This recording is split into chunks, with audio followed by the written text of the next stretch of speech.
At some point you may accumulate a stash of silver iodide. This is a byproduct of making nitroethane. Today we're going to show you how you can convert this back to very useful elemental iodine and silver metal. But we'll warn you now, it's not simple, and there's lots of toxic stuff involved, so you really need to make sure you've got good ventilation handy. We're starting with 50 grams of solid dry silver iodide. This is a great solid, as you can see. Crush this up so it's as fine a powder as you can get with no lumps in it. This will help with recovery yields. You'll need a 250 ml beaker equipped with a large magnetic stir bar for the first part of this process. First of all, we're going to mix up a fresh batch of aqua regia. This is a mixture of concentrated nitric and hydrochloric acids. Here we've got around 30 ml of 68% concentrated nitric acid. Make sure you have a little bit of concentrated nitric acid saved for cleaning purposes later on. You will need it.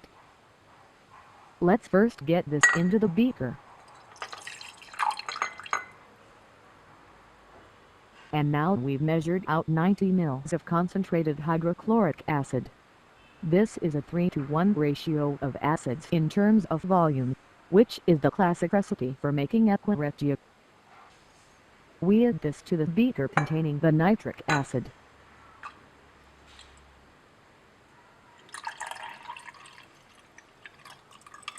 The mixture of acids slowly turns a yellow and then a golden color.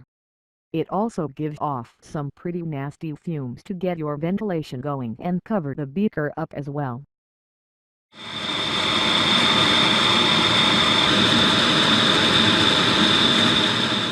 What is happening now is a reaction between the acids producing compounds such as nitrosyl chloride in solution. Some chlorine gas is also produced as a decomposition product. If you need to make this, always make it fresh because it won't last long and will decompose slowly.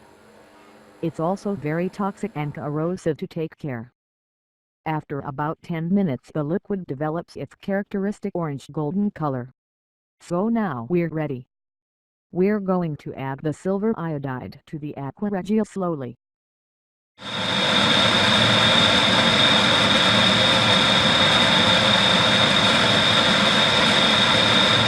There's a little bit of heat produced, but not too much, and some bubbling of the liquid as a reaction takes place. What is happening is a reaction which is converting the silver iodide into silver chloride. At the same time, the iodine is being oxidized and is forming a variety of compounds in solution, including chlorine iodide and iodic acid. You can see a yellow-colored solid. This is our silver chloride being formed. Once we've added all the silver iodide to the mixture, we're going to leave this stirring for an hour so that it has a chance to react completely. Stopping stirring for a second, you can see the dark brown color of the liquid now containing our iodine. You'll find that the fumes of chlorine and nitrogen oxides die down after a few minutes, but it's worth keeping the mixture covered anyway because the vapors are toxic and extremely corrosive. Okay, here we are 1 hour later. The red liquid and the yellow-colored precipitate at the bottom. You don't want to filter this as it is because the fumes are horrific. So we'll dilute the mixture first with some water to reduce the fumes. Here we've got 70 ml of cold water. Add this carefully to the mixture. Don't add too much or you'll start to precipitate elemental iodine, which we want to keep in solution for the moment. Okay, it's time to filter.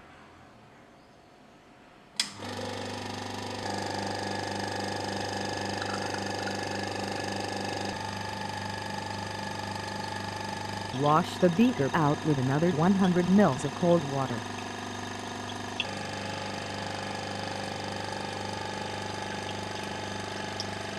And then another 100 ml to thoroughly wash the precipitate.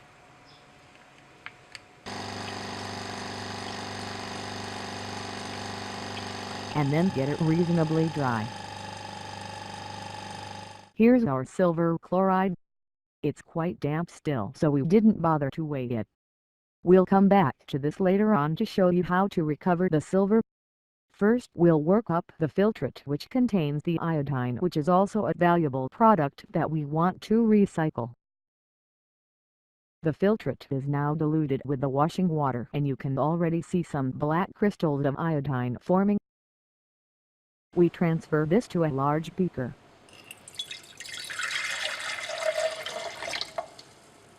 The iodine chloride and other iodine compounds in here are stable in acid solution, so we'll first dilute the mixture down some more to see if we can decompose them. Here's 250 ml of cold water.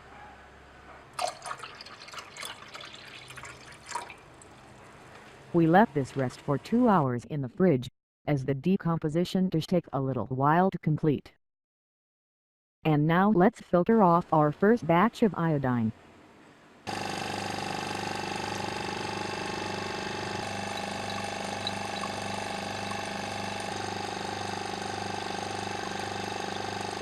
We wash the beaker with 50 ml of cold water. Then dried our initial batch on the pump. We found that by further diluting the filtrate, and adding 20 grams of solid sodium hydroxide, and leaving overnight to rest, we got another batch of iodine forming.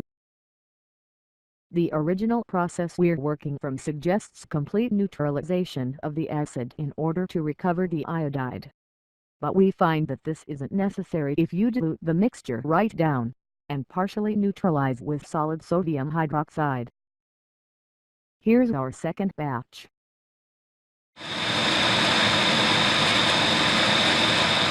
And we transfer the dried solid iodine to our recovered iodine bottle for future use.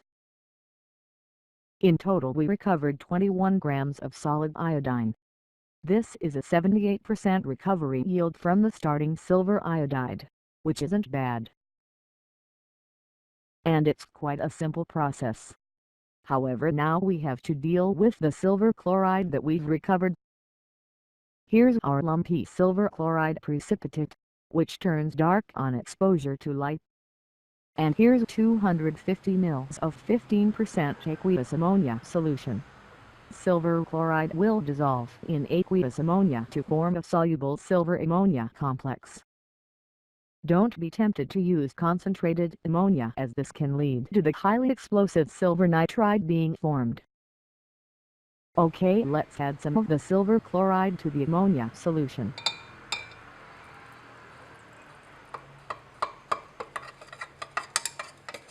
The mixture turns a slightly white color and the solid dissolve slowly.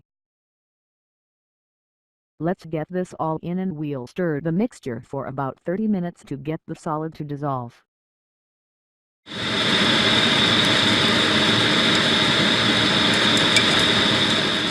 A small amount of the solid won't dissolve, even on adding another 50 ml of ammonia solution. We assume this is residual unreacted silver iodide from the first step. So we decant off the silver solution. Okay, in order to convert this to silver metal we now need a reducing agent. One which doesn't react with the alkali ammonia, and which is strong enough to create a precipitate rather than a silver mirror on our glassware. So we're making up a nice strong solution of sodium bisulfite, and we're going to use this to make some sodium dithionite, which works well. Check out our previous video for full details of how to make this. But you add finely powdered zinc metal to a strong sodium bisulfite solution. You need to cool the mixture a bit as the reaction progresses. The reaction generates zinc hydroxide as a great precipitate, and the aqueous solution contains sodium dithionite. So filter off the solution when the reaction is complete, and you can use this to reduce the silver ammonia complex. Here's our dithionite solution. It's orange because we also used it to clean the glass sinter that we used for the iodine filtration. Let's add to our silver ammonia solution. The black precipitate formed is metallic silver, formed in very fine suspension as the silver compound is reduced to the metal by the sodium dithionite. We found that a solution of dithionite prepared from 40 grams of sodium bisulfite was sufficient to reduce all the silver. And here we go. You can see the silver clumping together now and forming a dark gray dense precipitate on the bottom. Time to filter once again.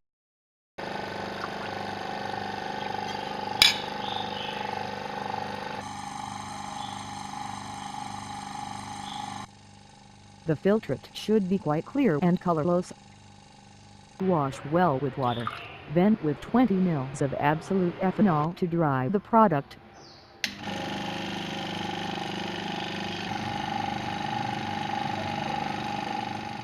And here we go.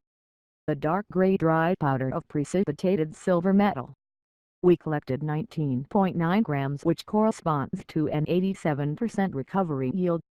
We've also got a small amount of undissolved silver iodide left, which we can save for the next time we do this. But it's a pain in the ass, so we don't do this too often. You can use other reducing agents such as hydrazine or even glucose sugar. The problem though is that they tend to generate a silver mirror all over the glassware, which is a mess. You can experiment though. And here's our two products.